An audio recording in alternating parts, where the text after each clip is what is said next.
Hey everyone. So, not a video. I knew I probably would have to make it at some point, but always not prepared. So my mom, Joy, who you have been so kind to and who have pretty much taken her on as your own mom, and I love that for all of you.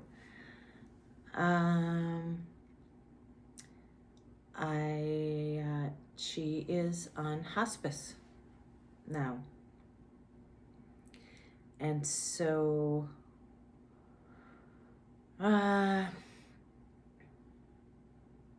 she has it's kind of been a long, slow decline. And if you saw the last video that we were in with doing treats, you might have noticed that she wasn't as on top of things as she usually is. And that's been happening for a while. She would have clear moments. And then I told you after she had those steroid shots, that seemed to really confuse her. I'm sure she's pretty frail. She's under 100 pounds now. And I don't know if it was just, to her body and stuff. And then she started bouncing back, but she's been experiencing sundowning, if you know what that is. She called me at 6 a.m. last Saturday, and she didn't know what time it was. She has a huge clock. If you don't know, she has advanced macular, so she can't really see. So she has this huge clock, and she could see like when it was time to go down to dinner or, down to breakfast if she wanted to or whatever. And she called me at 6 in the morning. I go, Mom, it's 6 in the morning, because I was afraid. I thought something, had gone wrong. And she goes, no, I didn't know that. She said, the battery's out in my clock, and I didn't know. So she thought she had been up all night because she didn't know if it was daytime or nighttime. And so I took her out and brought her to Panera, and we stopped, and I got some batteries and stuff for her clock. And she just really confused. And so she thought she hadn't eaten all that time because she didn't know. Again, she didn't know if it was nighttime or daytime because she can't see. And there's some.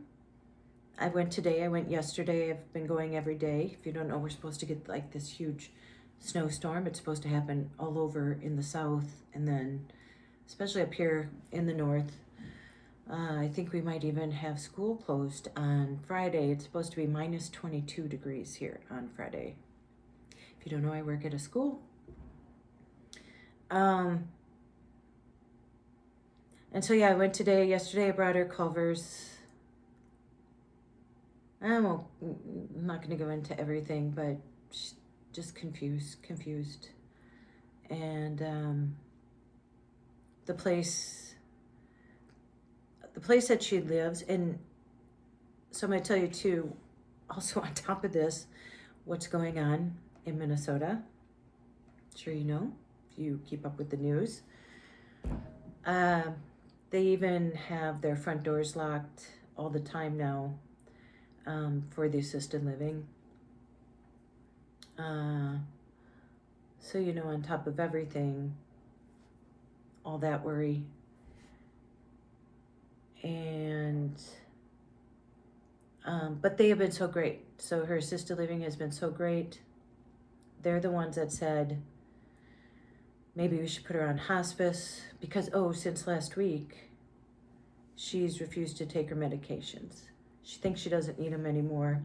And so she's just refused. But the one good thing is she's not in pain because of the steroid shots. So, and she keeps saying to me, I miss Dale so much. I miss Dale so much. And, he was her her companion, her way to stay stimulated, talking and stuff like that. And it's, you guys have been so amazing, like to call her, and some of you have even gone to see her. I had a couple from church go visit her. Excuse me, they just went to visit her last week. And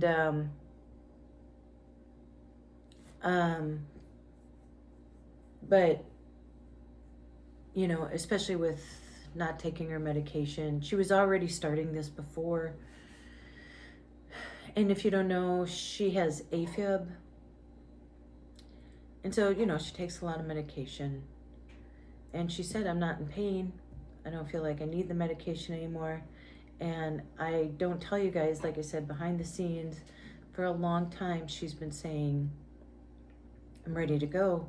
I'm ready to go. Talk to the big guy every night. I don't know why he doesn't take me. I don't know why I'm here. And on top of that, you know, she's been ruminating, if you've been following me, about my sisters who we're no contact with. The one, she doesn't think so, but she did. She stole over $150,000 from my mom when my mom had nothing. That's why I had to get my mom on a waiver so that she pays most of her Social Security check to the facility, and then I believe it's the state that pays the rest. Plus she pays, like, well, it just went up, like $380 out of her Social Security for her Blue Cross Blue Shield. And then on top of that, she has Medicaid. So thank God she has good health insurance.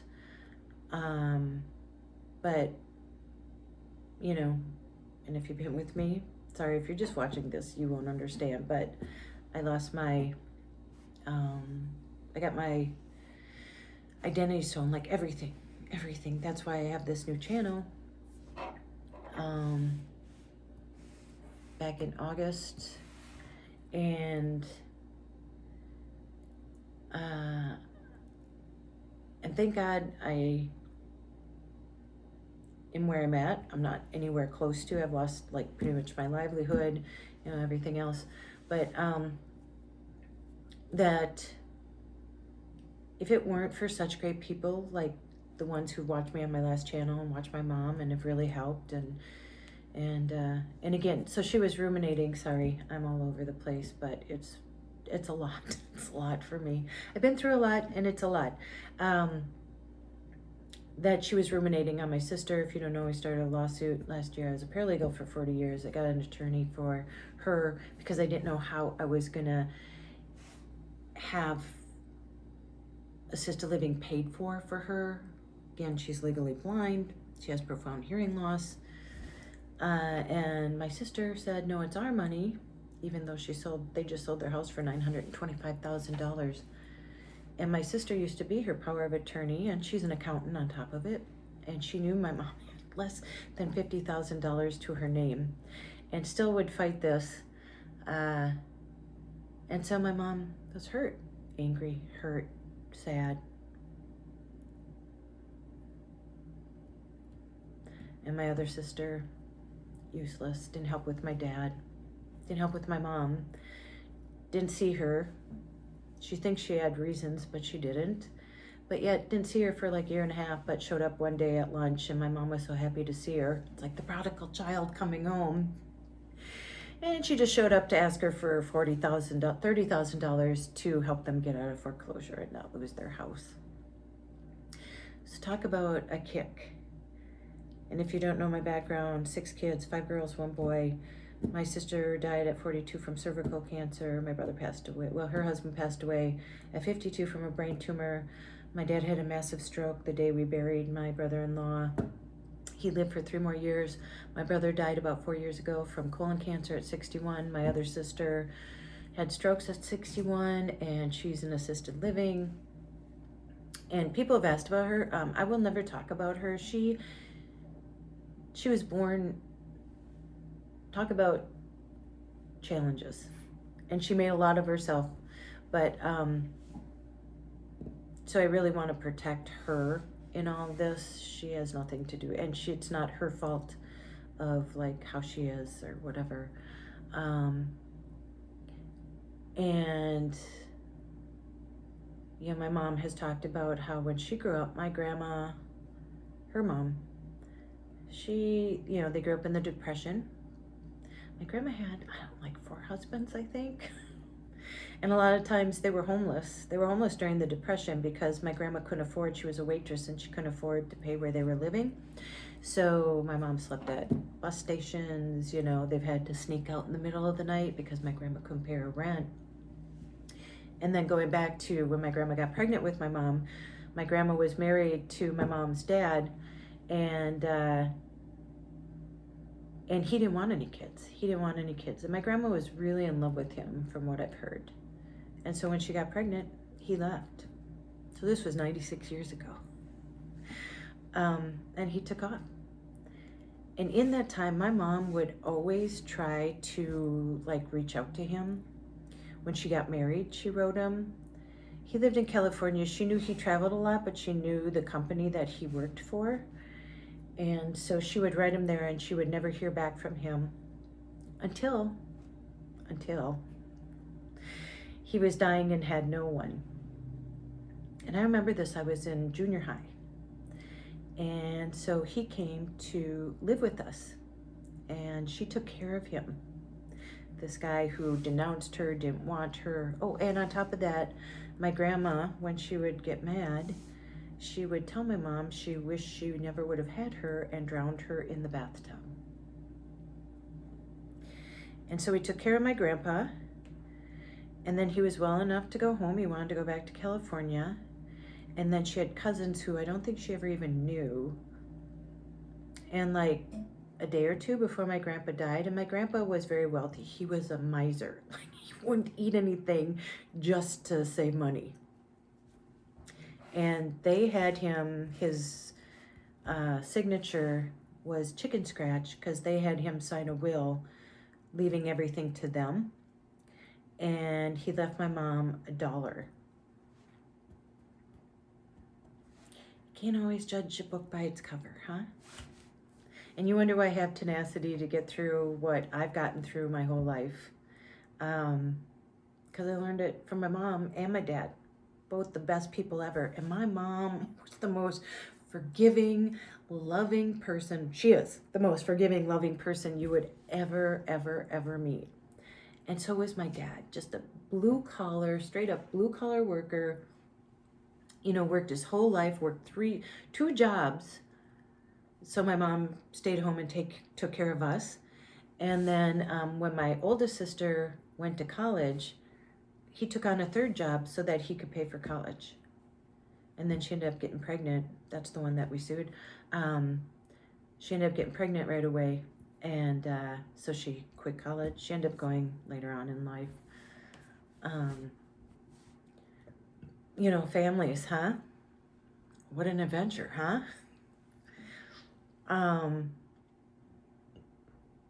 And so the saddest part for me, it's not that my mom will probably pass soon, because she's wanted to for quite a while. She even tells the workers there. She tells everybody. And I think she misses Dale so much. So when the rest of my family was passing away, my sister, my brother-in-law, my dad, my brother, there was a 24-hour vigil. Do you know what I mean? We would all be around and take turns, and somebody was always with the person. And I seriously think that she's dying from a broken heart, loneliness, and sadness. Because I'm the only one that visits her. Jesse and Bailey do when they can. But I think I was thinking about it, that she looks back and she sees that all the other people in her family had all these other people around them. And that she did everything right. She did everything right. I'm telling you, she did. And that she's ending up alone after being such a good person. And what's funny, I think about, I'm not Catholic anymore. I don't know what I am. But that, what's sad is I think, it says that you can't do enough good deeds to get into heaven. Well, then, so you can do a bunch of bad deeds and then say you're sorry. And then, yeah, okay, here you go. And I don't get that. What do they say? Saved by grace through faith. And I know she has faith.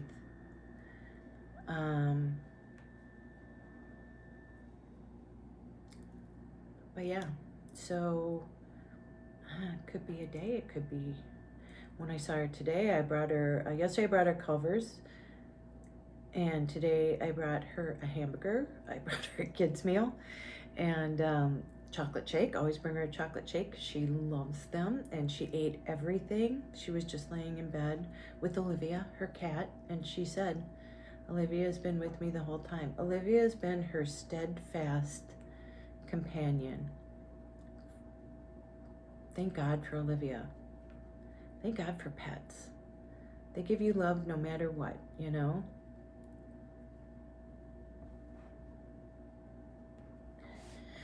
And so, I just wanted to tell you guys that that's where we're at. The only reason why I'm telling you is because you guys have been such an integral part of her life. She loved nothing better. And she told everybody at the place. A lady tonight came in when we were in her room, and she said, yeah, last night, because when I was there, she can't get on the computer anymore, and I brought it up, my last video. And she goes, yeah, when I came in, your mom, she goes, are you on YouTube or something? And I go, yeah, I'm on YouTube. She was always so happy about that, and she so loved reading your comments. I don't even know how she did it. Seriously, I had to blow up the screen to 1,500. I don't know how she did it. I could never read anything like that. Like you're reading like one letter at a time that's like this big on the screen. But she was determined to read all your comments. And she's the one that kept track of like all my followers. She goes, oh, you went up another notch. And I'm like, oh, really? I did? And so yeah, it's been quite the ride. But yeah, I don't know when I'll be on here next. And she was talking to the social worker today, because I said she can't afford, she wants to be cremated, and she still is my dad, and she wants to be mixed with him. And then she asked if she could be put in Jesse's backyard. Jesse, you want Grandma and Grandpa in your backyard? I don't even know if that's legal, but we'll deal with that when we get there. I told the lady today, I'm like, well, here's the thing. Like, I don't know. Sorry, I'm nervous, so I'm just picking up seeds from a bun I had. I said, how do you pay? Like, she's not going to have a service because there's nobody really left around, she's 96. And I said, she doesn't have any money. She's on a waiver. How do you pay for somebody like that? She said, well, when she's on Medicaid like that they'll pay for that. And so that's at my mind at ease. She goes, it's not something like we have to deal with now. She goes, but I'm glad I know. And she told me a cremation place. And she goes, when everything happens, I'll put you in touch with them. And it's just more paperwork. And she said they'll help you fill that out. And so yeah. So I guess, I don't know. I just keep thinking about, you can be the nicest person ever, but the betrayal in your life, and that I just want you to know, and I'm at this place, I'm not hanging out with anybody that, doesn't lift me up, doesn't move me, doesn't, it's not a give and take, it's just a take. You're giving and they're taking. And so maybe if Joy leaves anything other than joy, because she leaves a lot of joy, she's not dead yet, but I'm just saying, is that to know that you could be the best person in the world and have the crappiest people around you, even your own kids, So yeah, this is going to be kind of a journey again. I don't know. Could be tomorrow. Could be a month from now. Could be 2 months from now. I don't know. I'm on this journey. She's on this journey, but we're on this journey together. And tonight, she started crying. And she said, thanks, Tracy, for just, taking care of me. She goes, I don't want to be a bother to you anymore. And I said, you are not a bother, Mom. And that's what she's felt. For a long time, she's felt like a burden. And I could tell her so many times that she's not. But she still feels that way. So that's probably the saddest part. Not being surrounded by loving family. But she just has me. And I told her, I said, I'll never leave you. So, all right. Well, I'm going to go. And, yeah, I'll see you in the next one. Bye.